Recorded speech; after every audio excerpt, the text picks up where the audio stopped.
Xinh xinh đó Nhung. Rồi lấy khiết á. Rồi đến đây chụp hình người yêu. Đi gần đi chuyện mình làm không?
Bé ơn á Nhung.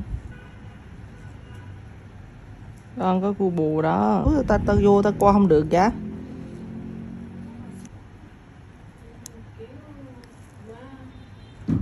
Ý là hình như cái ông già lắm phải không? Chị thấy cái hình ông lúc mà chị chia sẻ hả hình. Chết cho. Đáng tuổi cho. Xong hạn trên.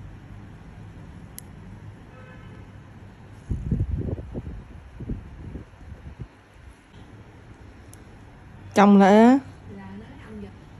Ông kia có phát hiện ra không? Chị tưởng vợ cái ông kia đen.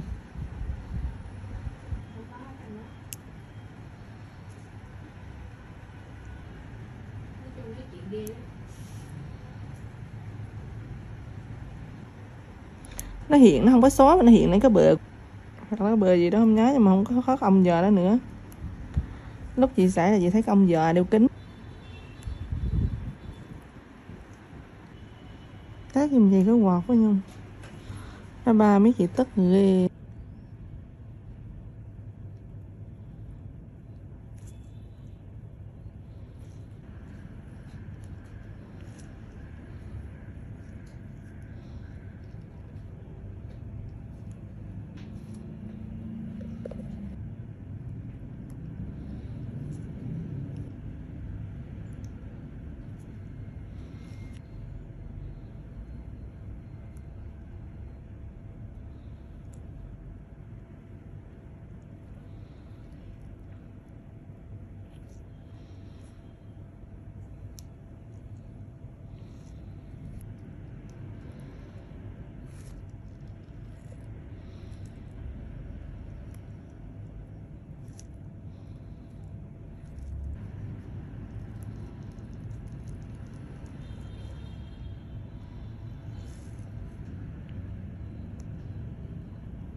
Tối chị mang sùng sùng một má vậy á.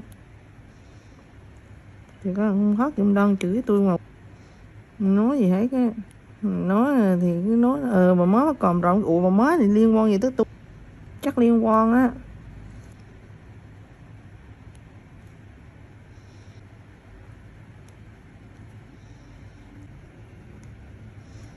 Cái ủa ông được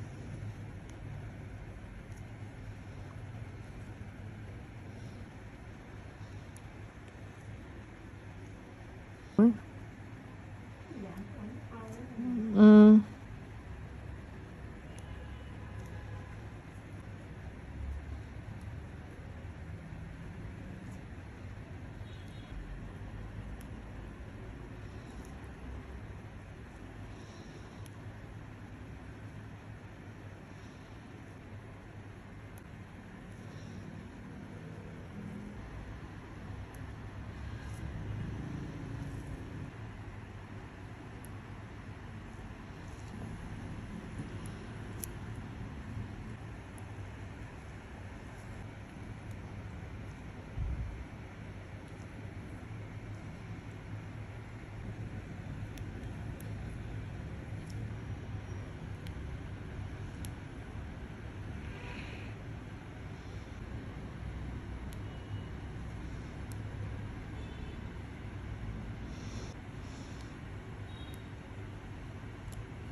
Honda's next electric vehicle will be a plug-in hydrogen fuel cell CR-V. We've gotten used to unusual-looking electric vehicles from Honda, thank you, Honda Clarity, so we were surprised to learn that Honda's next Green Mobile will be based on that most conventional of conventional SUVs, its latest CR-V. Oh, but if you're thinking that means there will be nothing unusual, you are wrong, ladies and gentlemen, meet Honda's plug-in fuel cell CR-V, due for introduction in 2024. By the way, that's a regular version of the new CR-V in the photos, but we don't expect the fuel cell version to look too much different. For those unfamiliar, a fuel cell electric vehicle, FCEV, works by running hydrogen from onboard storage tanks and oxygen from the air through a device called a fuel cell stack. The hydrogen and oxygen combine to form water, a process that produces electricity, which is used to power an onboard electric motor that moves the car. The water dribbles out of the FCEV's tailpipe. The stack replaces the battery in a regular, plug-in EV, so, instead of charging the car, you fill it up with hydrogen, sort of like how you put gas in your regular car. Other recent FCEVs include Toyota's Mirai sedan, the Hyundai Nexo SUV, and Honda's now discontinued Clarity fuel cell, above, red. Haven't heard of them? That's because they mostly were limited to Southern California, the only part of the country with even a nascent hydrogen refueling infrastructure. We have quite a bit of experience with FCEVs, having just spent a year with a 2021 Toyota Mirai. Our biggest complaint was, shocker, that minuscule refueling infrastructure, which wasn't helped by stations that were broken or out of fuel. We saw improvements during our year with the car, but still regarded the fueling technology as not quite ready for prime time. And, again, you can't really leave California. Honda has found a way to address most of that, and that's where the unusual plug-in part comes in. Existing FCEVs have a small battery that works as a buffer, absorbing excess power produced by the stack and providing extra power for acceleration, much like the battery in a non-plug-in hybrid, but, again, it's juiced solely by the onboard fuel cell stack. The fuel cell CR-V will have a larger battery, one that can be plugged in and charged from an external source, just like a plug-in gas-electric hybrid such as the Toyota Prius Prime or, defunct, Chevy Volt. Actually, that analogy works perfectly, the plug-in FCEV is to existing FCEVs what plug-in hybrids are to standard hybrids. While Honda hasn't made any announcements about battery-only range, we would imagine it would have to be enough to power the car for several miles, just like a PHEV. Incidentally, Honda is not the first to develop this technology. Last year Stellantis announced a plug-in FCEV commercial van for Europe, but Honda will be the first to sell it in North America. As former FCEV drivers, we see several advantages. There was at least one occasion when broken hydrogen stations and low fuel forced us to park the Mirai for several days. The ability to plug it in would have kept us on the move, and allowed us to drive to a working station that was farther away. We often lamented that the Mirai's small battery meant it couldn't store much energy from regenerative braking in mountain driving. And our experience with gasoline FEVs clues us into what may be the plug-in FCEV's biggest advantage. If the hydrogen CR-V has a decent battery-only range, drivers who plug in nightly and whose daily driving requirements encompass a limited radius might need scarcely any hydrogen at all. Of course, we're also a bit dismayed, because the use of a hydrogen fuel cell renders the electric Honda CR-V useless for most Americans. Of the 50-odd public hydrogen fueling stations currently operating in the U.S., all but one are in California. The straggler is in Hawaii, on the Big Island, of all places. While the idea of a plug-in FCEV CR-V will no doubt appeal to Californians frustrated with their Clarities, Mirais, and Nexos, it's not going to do much to forward the march of EVs across the nation, let alone hydrogen fuel cell options. We asked Honda's executives if they had any plans to help expand the national hydrogen fueling network, and got a non-answer in return. The CR-V will be built at the Honda's Performance Manufacturing Center in Ohio, same place that makes the Acura NSX, so they'll presumably need hydrogen somewhere in that area, unless that plug-in aspect will help get newly built CR-Versas onto the transport trailers. Right now, the bulk of the new stations are being opened by a company called True Zero, which has its hands full debugging and upgrading the stations in California. Last we checked, there are no immediate plans for public hydrogen filling stations outside of the Golden State's borders. Honestly, the arrival of the FCEV CR-V is a bit of a puzzle to us, because Honda has a battery-powered SUV coming around the same time, the 2024 Prologue, the first Honda product of the company's EV partnership with General Motors. And, of course, there's the lovely little Honda E, deemed too small for the US market. Honda is also working on solid-state batteries, which promise big increases in energy density, more power in a smaller package, though that technology is still a few years away from its retail debut. Our best guess is that the FCEV CR-V is more of a test bed to give Honda more real-world data in its long-term quest to foist hydrogen to the fore. In Japan, the government is putting influence and money behind the hydrogen infrastructure, but the United States is betting on batteries. We see hydrogen's future in big trucks, since it solves the problem of them having to carry big, heavy battery packs, and we know Honda agrees.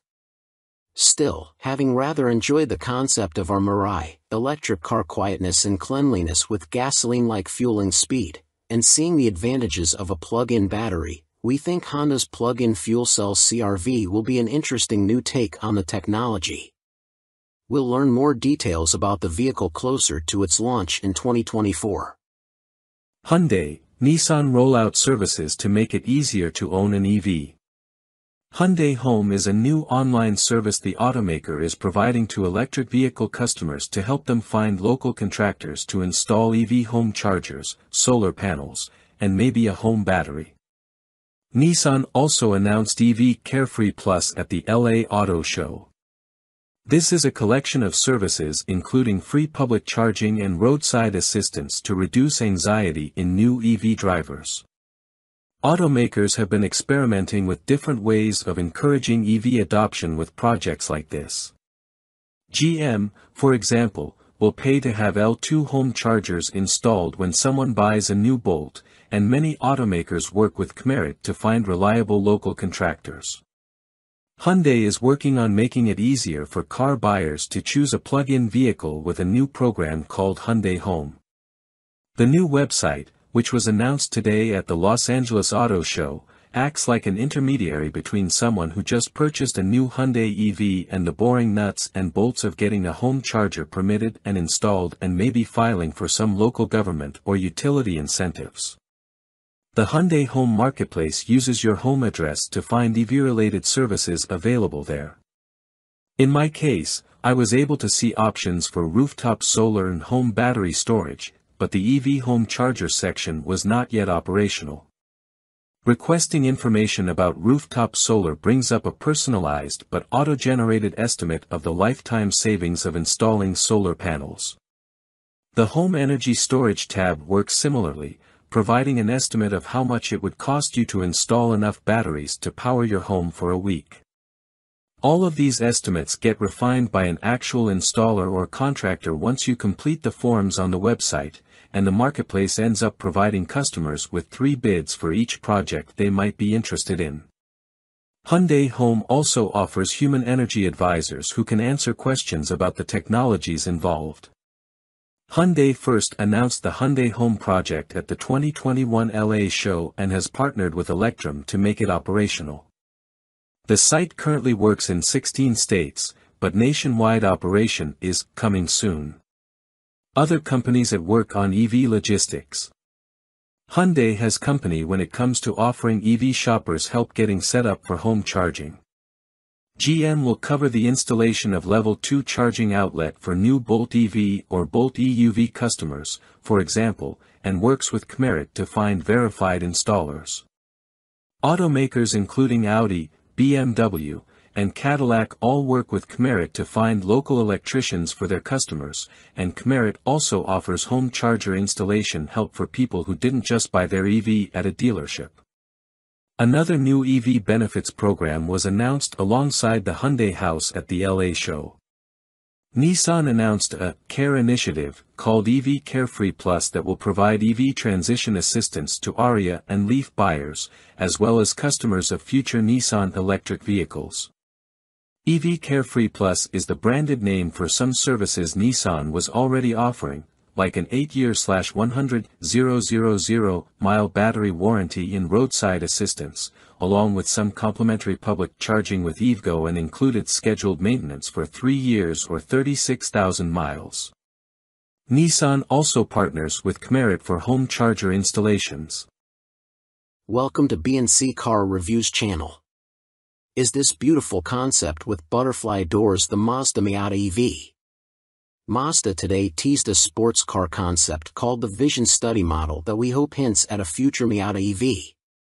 The beautiful coupe concept features butterfly doors, bulging fenders, and proportions that appear Miata-esque. The Vision Study model was shown as part of Mazda's presentation on its updated electrification plans through 2030. The thought of an all-electric Mazda Miata might peeve purists, but there will surely come a day when it's a reality. While it's still too soon to say when the first MX-5 EV will arrive, Mazda today revealed a 3-phase strategy that prioritizes electrification leading up to 2030. Along with its updated plans, the company teased the Vision Study model, a stunning coupe concept that we hope previews the future design of the iconic 2-seater sports car. Last year, Mazda confirmed to Car and Driver that the next-generation Miata will be electrified in some way. We expect that to mean some sort of hybrid setup, which corresponds with part of the company's second phase. However, we wouldn't be surprised to see a fully electric Miata by the end of the decade. We also wouldn't be shocked to see an EV version that looks similar to the concept shown in press images as well as in clips of the video on Mazda's official YouTube channel. The concept first appears at the 34:55 mark. In the minutes leading up to the concept's first appearance, we see numerous shots of people happily driving different Miata generations, which further fuels our speculation that there's a connection between past MX-5s and the Vision Study model. Our first look at the concept is viewed through an iPhone screen, with its exposed chassis featuring what appears to be a T-shaped battery pack. The car's body then drops on top and we see its passenger side butterfly door open up. While the crazy doors are one of the concept's defining features, we don't expect them to be part of a production model. We do expect future Miatas to maintain a convertible body style, although a fixed-roof variant like the Concept wouldn't be a first, as Mazda did offer the rare JDM-only NB generation coupe. The rest of the imaginary sports car looks doable, albeit ultra-dramatic. Its wide hips, peaked front fenders, and low cowl are all exaggerated traits of the current ND Miata. The illuminated Mazda logo mounted low on the Concept's nose and the slim, protruding front lighting elements are other neat touches. Of course, we realize Mazda's vision study model might not preview a future Miata EV at all. We have flashbacks of the visually arresting four-door Vision Coupe concept the company revealed back in 2017 that has not come to fruition. However, its aspirational styling did go on to influence the brand's design language, so perhaps the Miata-esque concept will do the same. At least we can dare to dream. Welcome to B&C Car Reviews channel. Video: it's hard to believe the 2023 Chevrolet Corvette Z06 exists. We knew the 2023 Chevrolet Corvette Z06 would be special. But even living with a regular C8 Corvette for a year and a little over 40,000 miles didn't adequately prepare us for how special. We learned that after spending a day at Grattan Raceway and testing both a convertible Z06 and a coupe Z06 equipped with the Z07 package for this video. What's it like driving a Z06 on track? As it turns out, you spend quite a bit of time with your mouth hanging open as that 5.5-liter V8 spins toward 8,600 RPM, making 670 horsepower in that intoxicating flat-plane crank cowl. It's a good thing the car handles so well, too, because you want to get back to the front straight quickly if only so you can hear it again and again. We tested both a convertible Z06 and a coupe equipped with the high-performance Z07 package. You've likely already read those test results. If you haven't, go click the related links below. We'll wait. This video shows the differences between the two vehicles, though scheduling conflicts and limited access to the coupe prevented us from filming that car on track. We also provide added explanation as to why we couldn't match Chevy's skid pad lateral G-claim on our skid pad. That answer involves diving into the owner's manual, which actually has instructions on how owners can prepare their Z06S for tracks like Virginia International Raceway and the Nürburgring, going as far as to recommend different tire pressure and aerodynamic configurations. Welcome to B&C Car Reviews channel. The recent unveilings of all-terrain sports cars like the Porsche 911 Dakar and the Lamborghini Huracan Sterrato had us thinking about what other likely candidates in the mid and rear engine category might choose to battle these two in the dirt, sand, and mud. The first thing that came to mind was an American mid-engine car, the long-awaited C8 Corvette. In road-going form, it's an incredible performer, at its price point, and well beyond, that has truly impressed us. To imagine the C8 Corvette as a dirt-flinging, mud-slinging, rally-style vehicle, we turn to an AI image generator to rapid prototype a few ideas. These AI image generators scan, combine, remix, and reimagine thousands of images to try and closely match a human input prompt. We changed the requested backgrounds and asked for some additional detail in a few of our prompts, but we otherwise let the AI try to come up with its own interpretation of what we're, mostly, jokingly calling a Corvette ZR2. The AI has some serious limitations, with some nonsensical details and absurd, or impossible, features, but if you think of them like a rough concept sketch, it's easier to see the big picture idea. And some of these ideas are very compelling. We haven't heard any rumors about GM considering such a vehicle, but perhaps the Dakar and Sterrato might prompt some internal discussion. We certainly hope so. Lamborghini Huracan Sterrato review, wild thing. Sterrato. It's one of those wonderful, not quite translatable Italian words. Similar to Countach, a Piedmontese expression that's a cross between holy cow and something a bit bluer. Sterrato, then, in the broadest sense, means dirt road. But Sterrato is more like an unplowed field. It's untamed, unconquered. In English we might say the back 40. As you might know, Sant'Agata Bolognese, the rural town where Lamborghini's HQ sits, is farm country. Ferruccio Lamborghini made his first fortune building tractors. Most of the roads around Sant'Agata are Stiratos. What this has to do with a 630 horsepower Mars Attack rover, I will leave up to you, dear reader. If nothing else, it's a fun word to say. Stirato.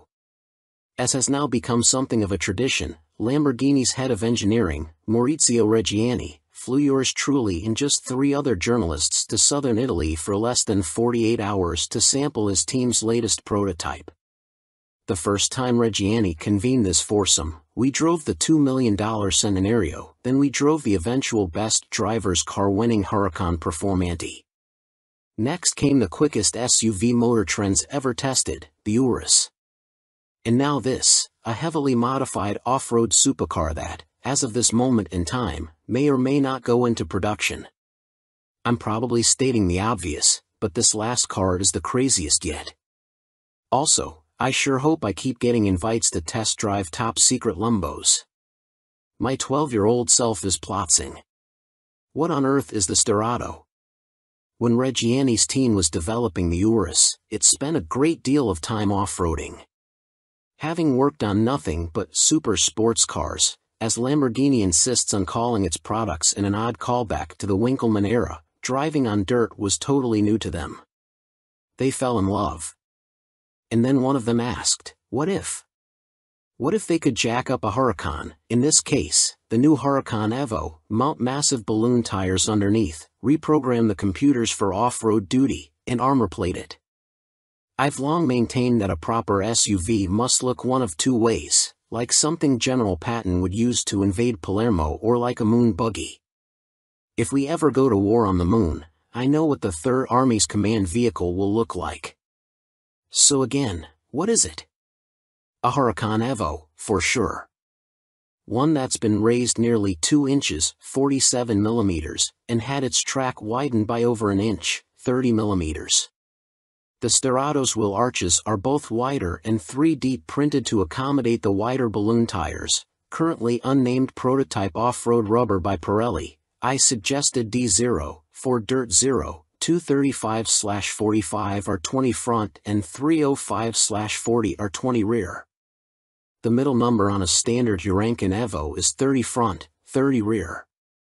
Remember, that number is the aspect ratio, not an actual measurement, meaning the Stirato's front sidewall is 45% of the 235 mm width, or approximately 4 inches of sidewall.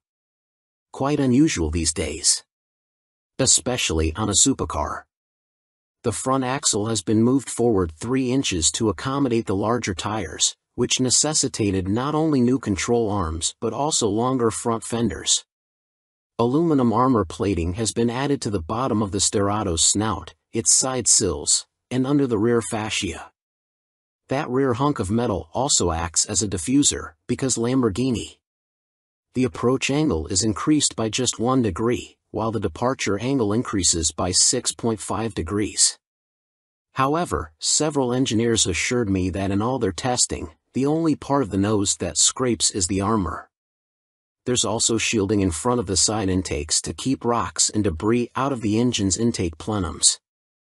LED running lights, an LED light bar, and mud flaps complete the Mad Max supercar look. Expect to also see a ski/snowboard/surfboard rack if and when the Stirato reaches production. Maybe some spikes, too. The interior is quite cool, with military drab green Alcantara covering the seats, set off by orange accents.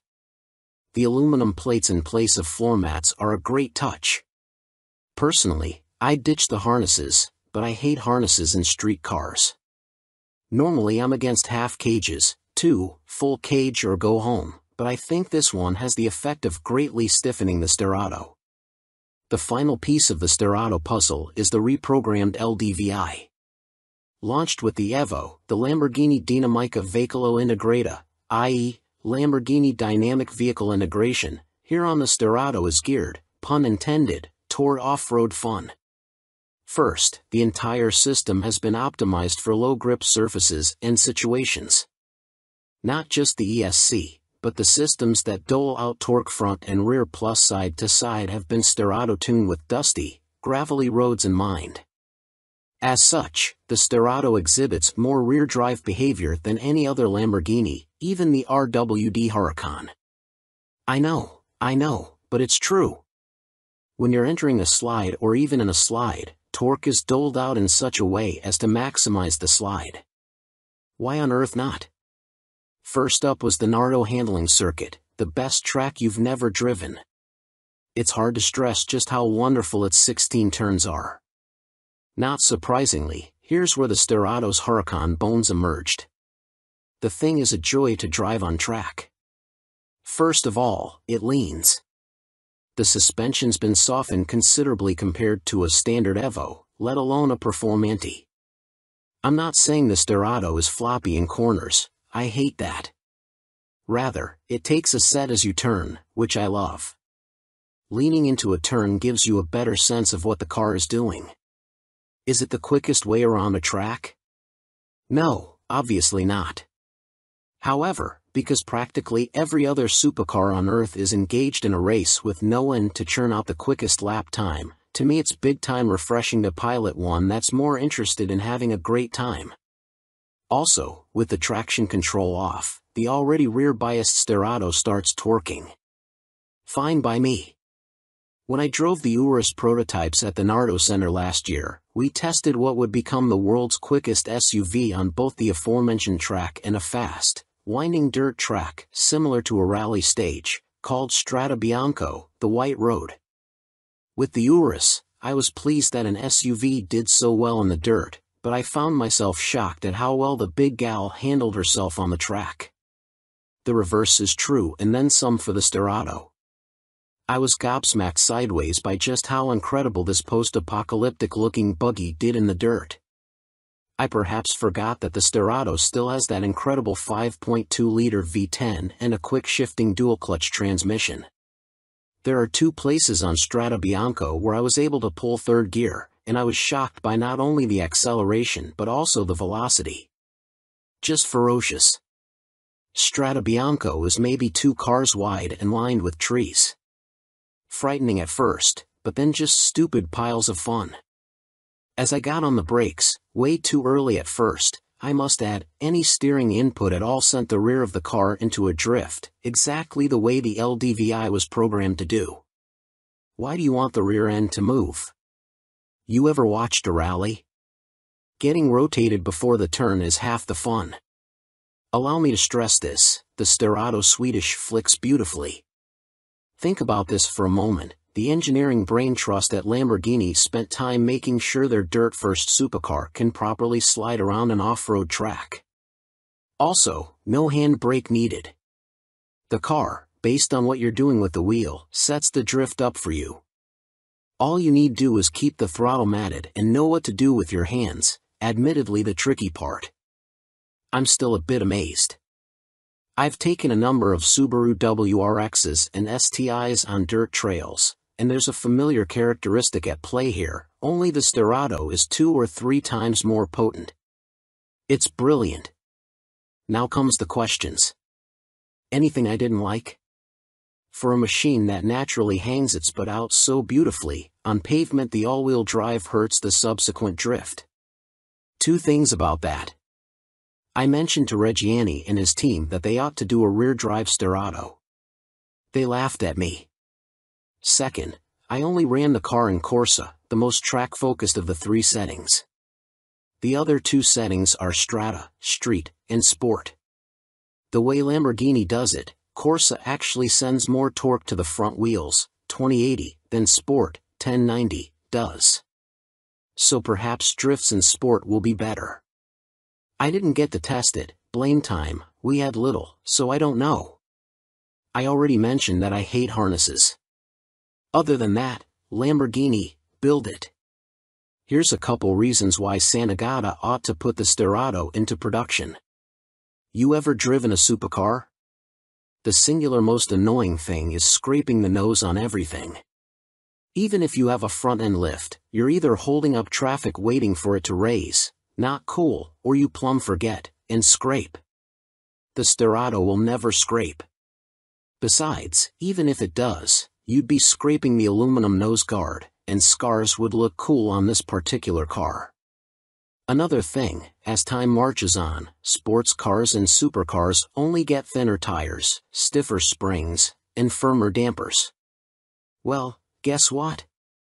Fat sidewalls, soft springs, and relaxed dampers mean the Sterrato rides better than any supercar I can think of. Yes, even the much-vaunted McLaren Super Series cars with their fancy hydraulic suspension, which, for the record, do not ride like a Rolls-Royce, no matter how much the PR flacks keep repeating that claim.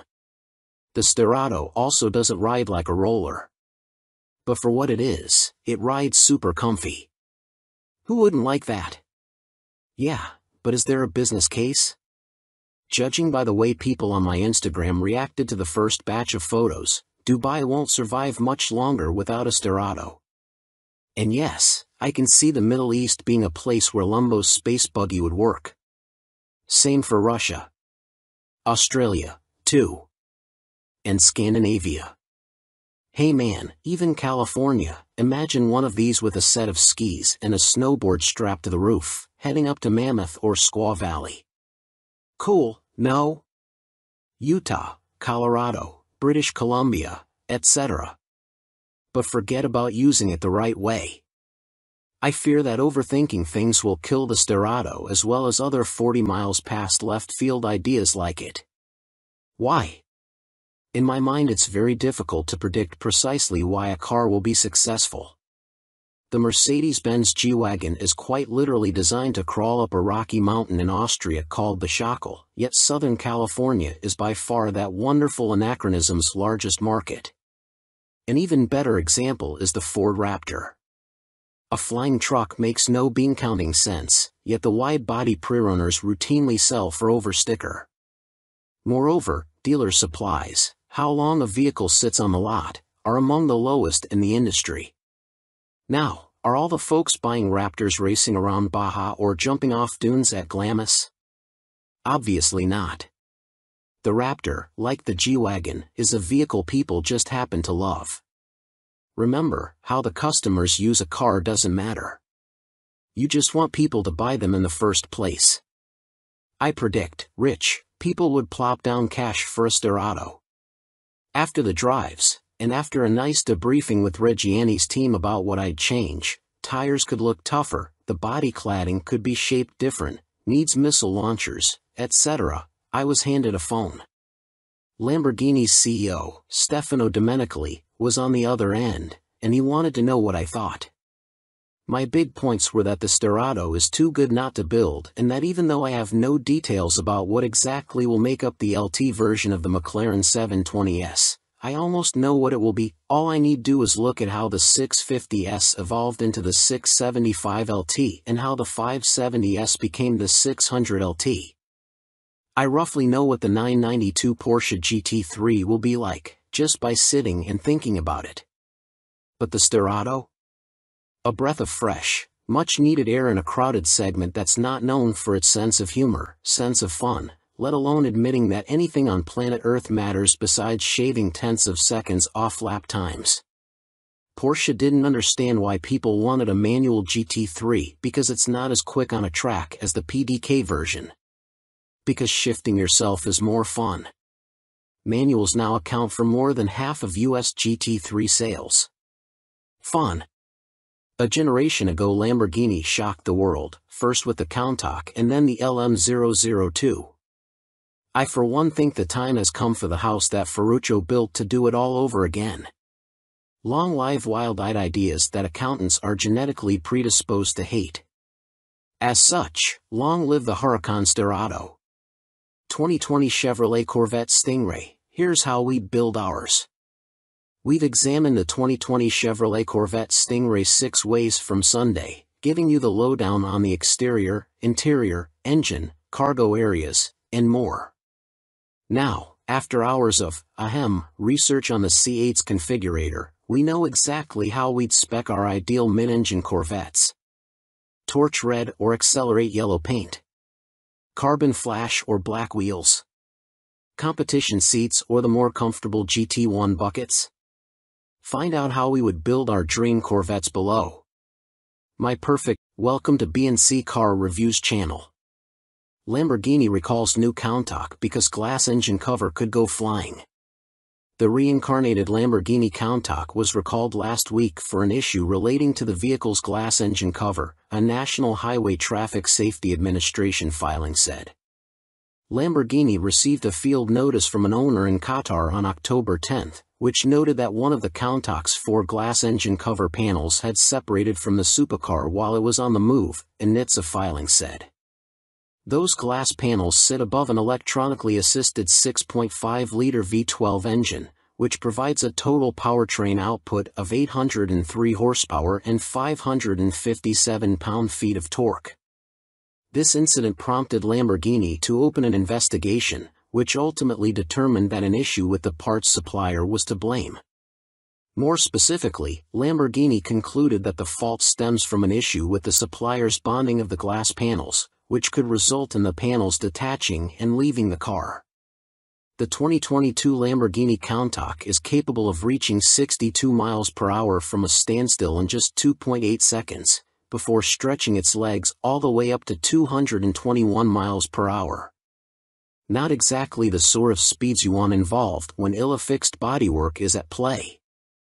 Lamborghini was unable to determine whether or not other Countach examples would suffer from the same production fault during its initial investigation.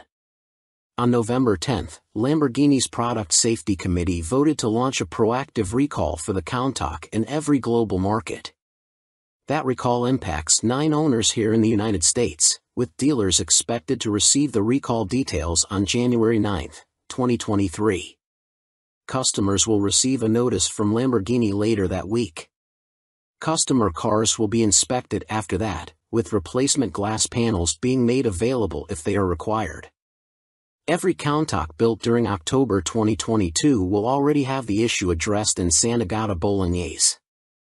Owning an exclusive supercar can come with some unique challenges.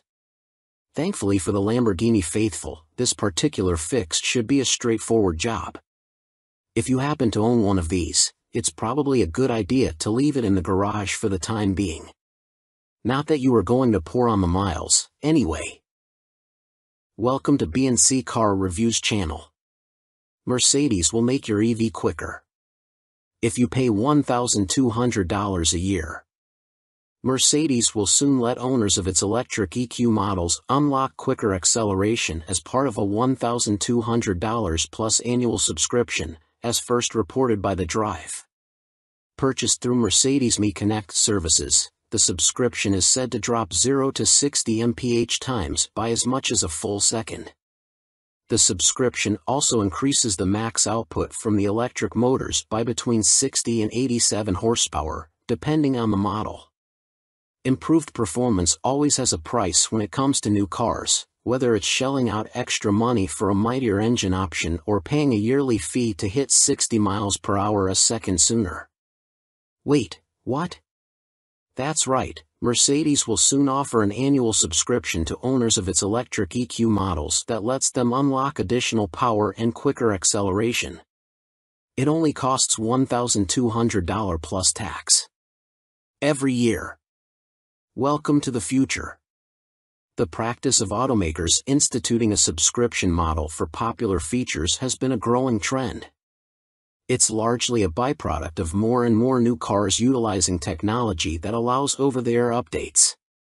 Of course, charging consumers monthly or yearly subscription fees for content that is otherwise standard can tick people off, as BMW learned the hard way with its Apple CarPlay snafu. Still, these on-demand options don't appear to be going away anytime soon, and everyone will likely have an opinion on Mercedes's soon-to-be-released acceleration increase, which is currently listed on the company's online store. So, what exactly does Mercedes' $1,200 plus per year performance upgrade get you? Depending on the model, it's said to reduce the EV's 0 to 60 mph time between 0.8 and 1 second. The only models the company lists are the all-wheel drive EQE 354 Matic and EQS 454 Matic in both sedan and SUV configurations. Along with quicker acceleration, Mercedes says the acceleration increase package increases the maximum output of the electric motors. Along with more torque, the EQE 350 models gain 60 horsepower, 349 total, and EQS 450 models add 87 horsepower, 443 total. It's currently not clear if the subscription-based performance upgrade is available on models other than the sedan and SUV versions of the EQE 350 and EQS 450. The Mercedes site also doesn't state when the feature can be purchased and activated and whether or not it simply requires an over-the-air software update or something hardware-related that owners will need to have a dealer handle. We reached out to Mercedes directly for clarification, and we'll update this story once we hear back. Welcome to B&C Car Reviews channel. New off-road tires of SEMA 2022. Mickey Thompson Baja Boss M/T in 42 and 44-inch sizes. Although the Mickey Thompson Baja Boss M/T tire design is not new to SEMA 2022, two new sizes that are key to the off-road world are new. Those sizes include a 42x13.50 R17LT in a C load rating, a 42x13.50 R20LT in a D load rating, and 44x13.50 R20LT in a C load rating, for those who want to run dubs, which we guess is somewhat acceptable for 42 and 44-inch tires, but just barely. We're waiting in line for a set of the 42x13.50 R17LTs so we can test them ourselves, and we bet this will be a very popular size in the off-road space as it's been a while since any of the big tire companies supported any tire this size, let alone a radial. And since this tire is from Mickey Thompson, you know it will perform to task. Compound and design are said to be the same as the smaller Baja Boss M/T tires, which means they will work. Toyo Open Country R/T Trail. A few years back we learned about R/T tires, or what are sometimes called hybrid terrain tires. The idea is that these tires fit in the tire world somewhere between an all-terrain tire and a mud terrain. And according to our insider information directly from Toyo, the Open Country R/T Trail is an expansion on that idea, due to customer demand. The result is a unique new tire that fits in the Toyo line somewhere between the classic Toyo M/T and the hybrid terrain Toyo Open Country R/T. The Open Country R/T Trail features extra thick shoulder and sidewall lugs that are said to help dig into deep and soft terrain and provide impact and puncture resistance. Add in a rim protector, slightly less siping than the classic Open Country R/T, large optimized tread blocks with a 3-variable pitch pattern, stone ejectors, and more, and you end up with a Toyo tire that offers better off-road grip than a traditional all-terrain without the noise and harshness of a dedicated mud terrain. Welcome to B&C Car Reviews channel. No public charger, no problem, some EV enthusiasts let strangers juice up at their house. One notable entry described itself as the What Family Poodle Farm and Insane Asylum. The What place, yes, really, stands out on the PlugShare list, one of several unexpected private residences among the app's location and status reviews of public EV chargers. To find out who was inviting total strangers to their garage and why, photographer Michael Samari and I nabbed the key fob to an electric car we figured wouldn't be too unwelcome in any driveway, a BMW i4 M50, and charted a course along the west coast of Michigan, marking our stops based on PlugShare's little blue house icons. Our first destination was a complex of tiny homes a few miles from the beach in South Haven, where, with no answers to our in-app texts, we pulled up in front of a charging Chrysler Pacifica and clumsily asked a woman sitting on the nearby patio if we could borrow some charge. "I'm sorry, what?" she said, looking confused. "Can we plug into your charging station? You're listed on the PlugShare map." Her eyes widened, and she started laughing. "Oh my gosh, yes, of course. I'm sorry, I forgot we were on there. Nobody ever uses it." While the BMW slowly collected electrons, We asked the appropriately named Heather Wire, yes, really, why she and her husband offer energy from their vacation home to any passing road tripper. When we installed the charger a few years ago, there weren't many public ones, and we wanted to support the technology and push green energy. It's not that much electricity, it's not a big deal to share it. Our next stop was in Holland, the Michigan one, home to 2 listings. The first address was down a driveway so long and winding that it cost us another mile of range. It ended at a gorgeous house with no sign of a place to plug in and every sign of a place where you'd get arrested for trespassing. Go knock on the door, suggested Simari. You go knock, I answered. Neither of us did. If you live in a beautiful house in Holland and are wondering about the 2 minutes of Ring camera footage of 2 people arguing in a BMW, sorry, that was us. A few blocks away was a cute yellow duplex, again with no visible charging station and no sign that anyone was home. We dithered about the etiquette of knocking for so long that a neighbor came out and asked if we needed help, in the "do I need to call the police about you" kind of way. We explained that we'd been sent by a charging network app, and he smiled forgivingly and suggested a nearby grocery store. We tried once more, in a rougher neighborhood near Muskegon, one with gangs of wild turkeys strutting around overgrown lawns. The address had a Chevy Bolt in the driveway but no obvious charging capability. Feeling guilty about chickening out on the last 2, I knocked on a peeling white door with a broken pane of glass. No answer, and I was glad. We gave up and used some of our remaining 40 miles to get to a public charge point unit. Both plugs were in use, one by a Volkswagen ID.4, the other a Polestar. The Polestar driver showed up a few minutes later, and we claimed the open slot just before a Hyundai Kona Electric and a Ford Mustang Mach-E joined the parking lot party. The driver of the Kona checked the charge on the VW, 100%, and ranted about the rudeness of the owner. The Kona owners were on vacation and had been on the road for a month. They said that while charging was never a big problem, there were occasionally inconveniences like the inconsiderate VW owner. Despite that, they felt the hurdles of EV ownership were worth it, repeating an idea Heather Wire had expressed, that electric car owners are testing something new, an idea still in its infancy. The next morning I had several messages. Some were apologies from folks with vacation homes who weren't around on weekdays. Several were from people who said they no longer had an EV or had moved and didn't remember they were on the app. 2 offered their electricity.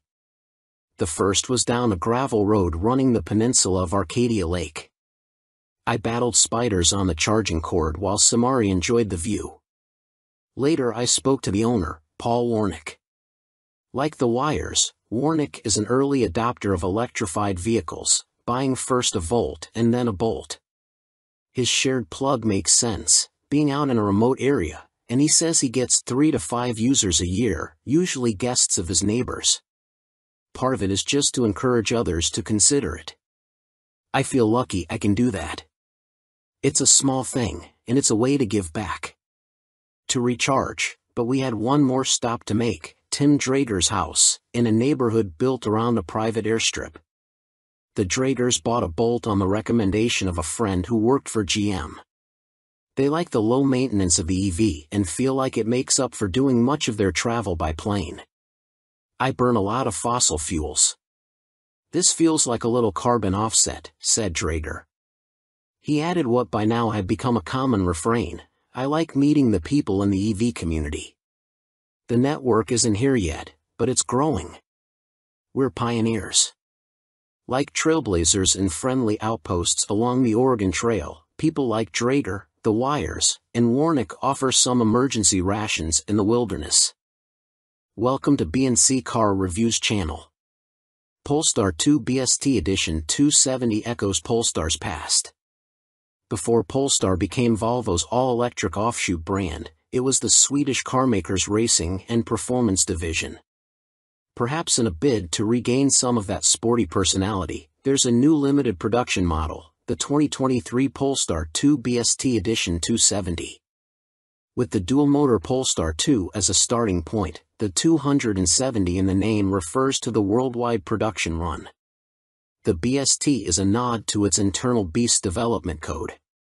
For the $76,900 starting price, the BST is essentially a Polestar 2 with the optional Pilot, Plus, and Performance Pack options. According to Polestar's online configurator, adding these options to a non-BST model takes the price to $66,400. The BST's power output of 469 horsepower and 502 pound-feet of torque is the same as the performance packs, as are the upgraded Brembo brakes. The EV guts are also carryovers, with a lithium-ion battery pack that has a 75.0 kWh usable capacity and DC fast charging up to a 155 kW rate. Range drops slightly though, from an EPA estimated 260 miles down to 247 miles. The BST's price premium is justified with exclusive add-ons that include 21-inch forged wheels with bespoke Pirelli P0s, a front strut bar, a 1-inch lower ride height, painted body cladding, and black mirrors. The big news is the inclusion of special Öhlins dampers that are two-way adjustable up front. To see if those upgrades paid off, we had the opportunity to ring out the BST on the Bay Area's Skyline Boulevard, an abstract scribble of pavement famed for slicing through the redwoods. Within the first few blocks heading out of Burlingame, California, it's clear the BST's ride quality is firmer than the standard Polestar 2 with the performance pack. You definitely feel the impacts from ruts in the pavement, but only large potholes cause any real harshness. The smaller bumps are adequately smoothed over thanks in large part to the Öhlins dampers dual flow valving that allows for distinct behaviors for low and high-speed compression events. It's similar to how progressive springs can add some initial compliance for comfort and stability while also having greater resistance when cornering hard. The difference is that the Öhlins dampers are more easily adjustable to suit your tastes. The coilover spring preloads are also manually adjustable with the right tools. Polestar's Christian Sampson, head of product attributes, informed us that our BST was set to 7 on the adjustment scale of 1 to 22, with 1 being the firmest and 22 the softest. That potentially leaves a lot more compliance for everyday comfort and a bit more firmness for a track day, though the 127 miles per hour top speed will limit how much fun you can have on the straightaways. As we find our way to Skyline Boulevard, the suspension begins to shine. You feel a strong connection to the BST and the Pirelli's contact patches with every nudge of the steering wheel, though the steering effort seems too light for spirited driving. In typical EV fashion, having the batteries below the floor masks a lot of the small hatchback C/D estimated 4,700 pound curb weight.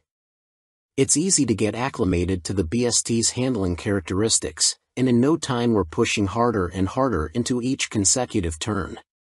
Larger undulations in the road can cause some alarming hops, though. The Polestar BST is as entertaining and lively as the BMW i4, and the lack of synthetic motor noises gives it a more zen-like experience. You hear the tires squeal in turns and whimper when you're hard on the brakes. They give a very good indication of how much harder you can drive in a delightfully old-school analog manner. We executed a very subtle four-wheel slide in one bend and were pleased with how intuitive and effortless it was to manage. There weren't any snap releases from adhesion, nor was there any need for any rally car histrionics by sawing away at the wheel. Like a gold medal gymnast, it just stuck the landing. The BST was also well-mannered on slick roads. Mid-corner bumps were barely acknowledged, and there was still an abundance of grip to keep charging with more aggression than most drivers would consider sensible. There's no doubt that the BST is a very different beast compared to the Polestar 2. It's a hardcore version for the few who are willing to sacrifice some comfort for cornering excellence. It's as good a dance partner as the i4, and its interior is noticeably nicer than that of a Tesla Model 3. With most EVs taking the SUV route, there are few sporty alternatives that don't cost as much as a Porsche Taycan or an Audi e-tron GT. Unfortunately, If you're interested in a new Polestar 2 BST, you're out of luck as all of the 270 examples have been spoken for. And that begs the question of why Polestar greenlights such a limited production run. It seems likely that the BST is testing the waters for a more serious performance EV in the future. If that ends up being realized, we'll be pacing with nervous anticipation. It's impressive that the BST is able to extract so much more handling prowess from the existing Polestar 2, and bodes well for a purpose-built performance model. Thean Design Porsche 911 Restomod is no backup singer. We must wait for the day when automotive artisans reimagine third-gen Camaros or Fox-bodied Mustangs into immaculate carbon fiber-bodied Restomods that command six-figure prices. Until then, we'll have to keep slumming with the 964 generation of the Porsche 911.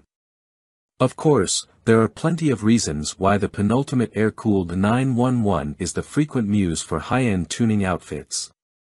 There is no shortage of cars to start with, Porsche having sold more than 60,000 of all variants globally between 1989 and 1994. Interest, and values, are also high enough to find a market for expensive transformations. The most famous recreator of the 964 is undoubtedly Singer in California, which has been producing versions that cross the boundary from car to automotive art for more than a decade. But an increasing number of other shops are now getting into the same space. Last year, we told you about an EV version produced by Everetai in the UK, although we struggled to see what the electric powertrain added to the experience. Now here's another British firm, but this one sticks with internal combustion.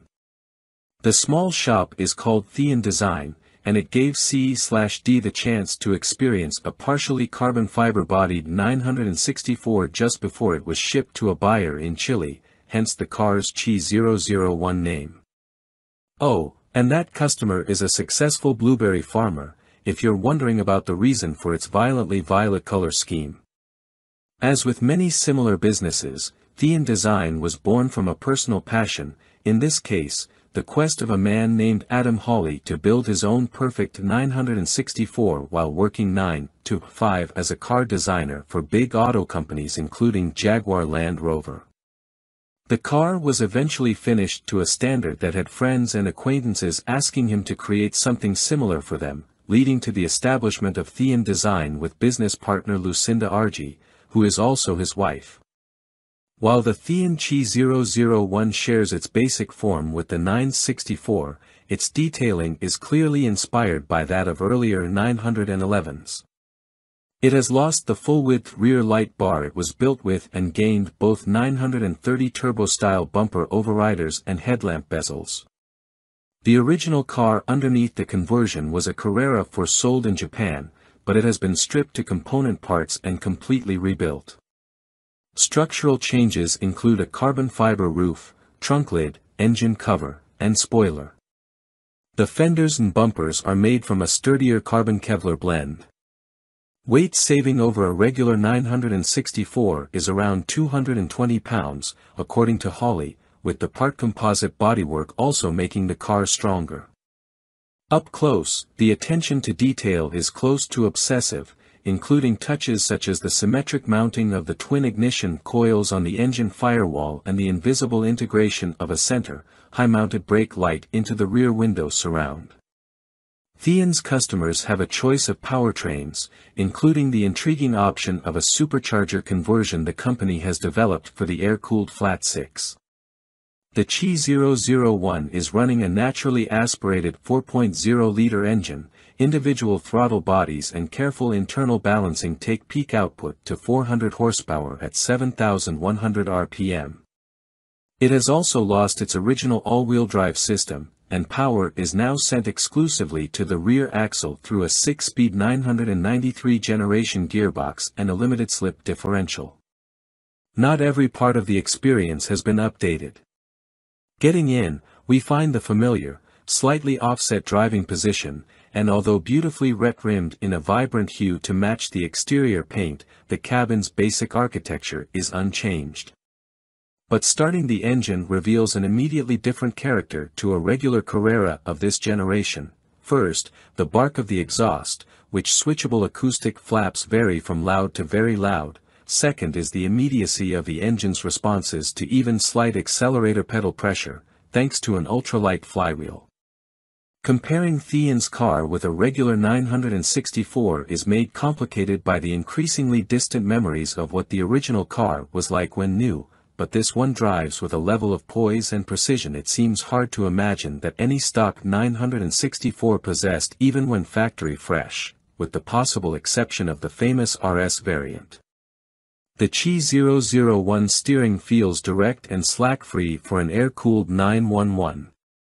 It retains hydraulic assistance, but this is now powered by an electric pump. Revised suspension geometry, stiffer bushings, and active dampers increase the precision with which the front end can be placed, although they also mean there is less sense of the 964's fundamental rear-biased weight distribution in corners. Easing the accelerator with the chassis loaded up tightens the line progressively but not snappily. The biggest dynamic difference is probably down to the modern Michelin Pilot Sport PS2S mounted on the period Fuchs-style rims, which give an abundance of grip. The ride is firm even with the adaptive dampers in their softest setting, but not uncomfortably so.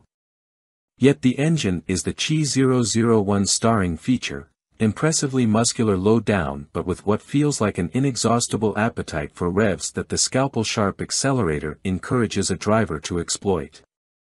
The tachometer only goes to 8,000 RPM, but the limiter is actually another 500 RPM beyond that. Working against just 2,570 pounds, it feels 21st century fast, too. The gear shift is perfectly weighted, and despite the switch to carbon ceramic brakes, the middle pedal feels similarly natural in its responses. This love story may have you question our critical faculties, but the car does have some downsides. The first is the price. While considerably short of the seven-figure expenditure required for one of Singer's pixel-perfect offerings, a buyer will still need to pay Thean around $500,000, at current exchange rates, to get something similar to this car, plus the cost of the donor 911. The second is the weight. The company already has a substantial order bank it needs to work its way through and can build at no more than 5 cars a year.